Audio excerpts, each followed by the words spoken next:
girl bosses are not loving girl bossing that much anymore. Hello and welcome to Mindset&Co. If you're new here, my name is Maureen. So basically today I want to share a little bit more about why I don't want to be a girl boss anymore. And I thought it would be interesting to first start off by finding a definition of what a girl boss is, because there may be people here who don't know what the term means. So actually, when I did that research, I found something like a really good definition that was encompassing the positive and negative term of a girl boss, which is exactly what I want to chat about today. So here I found the general term, girl boss is a term used to refer to a self-made woman who runs her own company or leads one. And then as a positive term, girl boss was typically used to describe a woman who was financially successful and who held a high-ranking position at a company. It was often used as an empowering term to praise women who succeeded in the face of misogyny in industries usually dominated by men.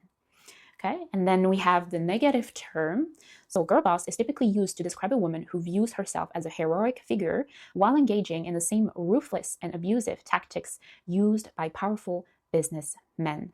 The term is especially likely to be used in this negative sense if the girl boss is creating a toxic work environment for other female employees. I found this definition really interesting because this is exactly what I wanted to share about today, kind of the both positive and negative light of the term girl boss. So I first started to hear about the term girl boss when, I was on Instagram, following a couple of girl boss accounts, and I really loved it because I could see women having not only their own business, but also traveling, going to all these beautiful experiences with their friends, their family, or by themselves, and living this really lavish life, if I can say. And so in a sense, that really attracted me for the message that, yes, I could have that as a woman. I could have my own business and I could be successful in it. Of course, when you see that, who doesn't want to go travel on the other side of the world? Who doesn't want to go have a massage every week, or just having knowing that you have the security of that money in your bank account and not having to worry about it while being a respected business person. So I was really attracted to that because I thought it was really opening even more doors for women. That didn't really exist before, I think, in the common narrative that women could do whatever they want. I think obviously there was position and work, women were entering the workforce, but we weren't seeing many women in position of power, if I can say, in quote unquote important positions in plural. So I really found that term girl boss empowering for a lot of women and opening that view for them to know that it was possible to be the equal to men. But what does it mean being the equal to men? And that's when I think the negative term comes in. Because when you think about it, when you think about businesses today, and when you think about corporations today, and building your own empire, what type of energy do we have behind that? We usually have words such as competition, such as control, productivity, working more hours. And this is really the energy that I found behind that, because we wanted to be the equal of men. We created the same business and the same model type that we know, right? We didn't invent something new. We just used the same model and the same tactics as other corporations did, usually run by men. So, and this is using the very masculine energy to create business. Again, masculine energy doesn't have anything to do with gender. We all have it. and we all have also feminine energy. Sometimes one is stronger than the other for some people, but basically masculine energy is about everything that I've listed in terms of productivity, control, all the corporate words that you can think of that can generate a lot of stress, a lot of anxiety. And so this is what, Girl Boss also created. We created the same thing with the same energy. And so in the end, what does this produce? This produces, just as the definition mentioned, toxic work environments where you feel anxiety, where you feel stressed, because you're always pushing yourself to do more, to work more. How many times today do we hear people that say, you have to work 80 hours a week, you have to wake up at 5 a.m., you have to do all these things to be successful? Well, that's what was also advertised, in the term girl boss, was that, you could work a lot and then you could have this travel and you could do these things, but you have to work a lot and you always have to develop new products and you always have to develop new things and always go talk to different people, blah, blah, blah. And so today, I don't think I relate to the term girl boss anymore for that specific reason, because I've also evolved in that sense, and I also understood that one of the things that I want, and this is very personal, okay, the things that I want are different than the things I wanted a couple of years ago, and I've really came down to what do I really want? Am I just running up to be a girl boss just because this is what I'm seeing, this is what is advertised to me, and this is what success is supposed to mean? Or is this what I really want in the bottom of my heart? And in that case, what do I want? Do I want the money? Do I want the fame? Do I want to be seen by other people? Do I want to, travel and have that safety of money? What is it? And I've realized that the term girl boss really came from a wound, something that we want to fix, usually according to the terms that we've known in our society as success, because we wanted to do the same thing as men were doing. Except that I don't think today that we're taking it in the right angle. I think we can build something beautiful and something different because we have a new vision, okay?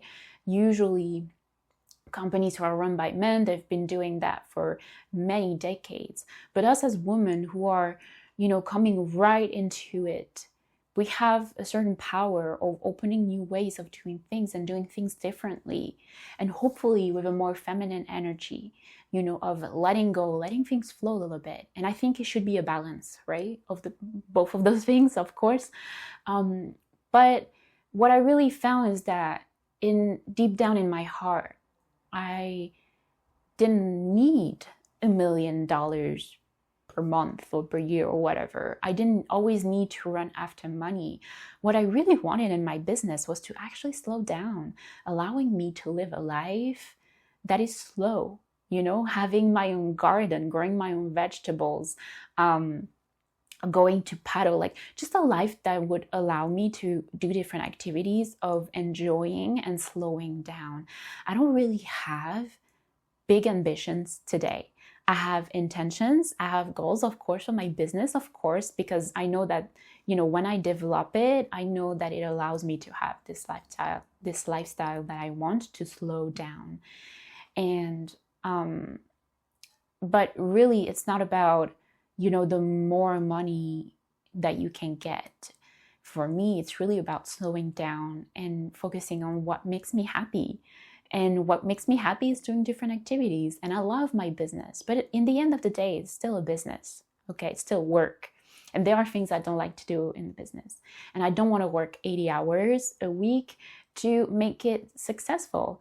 I put the work in because I want to. I love it. But my intention at the end of it is to also relax and enjoy life. And I think this is how we should view businesses. This is the new vision that we can bring, and hopefully kind of bring the term girl boss with another meaning of it, not with that strong masculine energy, but with something that just let things flow a little bit more, and understanding that we don't always need to go after something. I think that today people are really tired, anxious, sometimes depressed by the work that they're doing, whether they're an employee or business person. I think that work life is really kind of destroying a little bit the soul that some people have left, because they don't find joy in what they're doing anymore. They don't find the purpose with what they're doing. And that's by just overdoing it. By overdoing something, you're gonna grow tired of it. If you just do a little by little of it, then first of all, you're gonna put like better energy in it. You're gonna be more focused. You're gonna, like, the time that you put in it, you're gonna be happy doing it. It's gonna be like, okay, because on the other side, you have a balance of, everything else that you like to do. Okay, and that can be many activities. That can just be rest, spending time with your family. I think that's what our generation is really, or our generations, a bit. Sometimes I forget that I'm not so young anymore, and there are other generations after me that entered the workforce.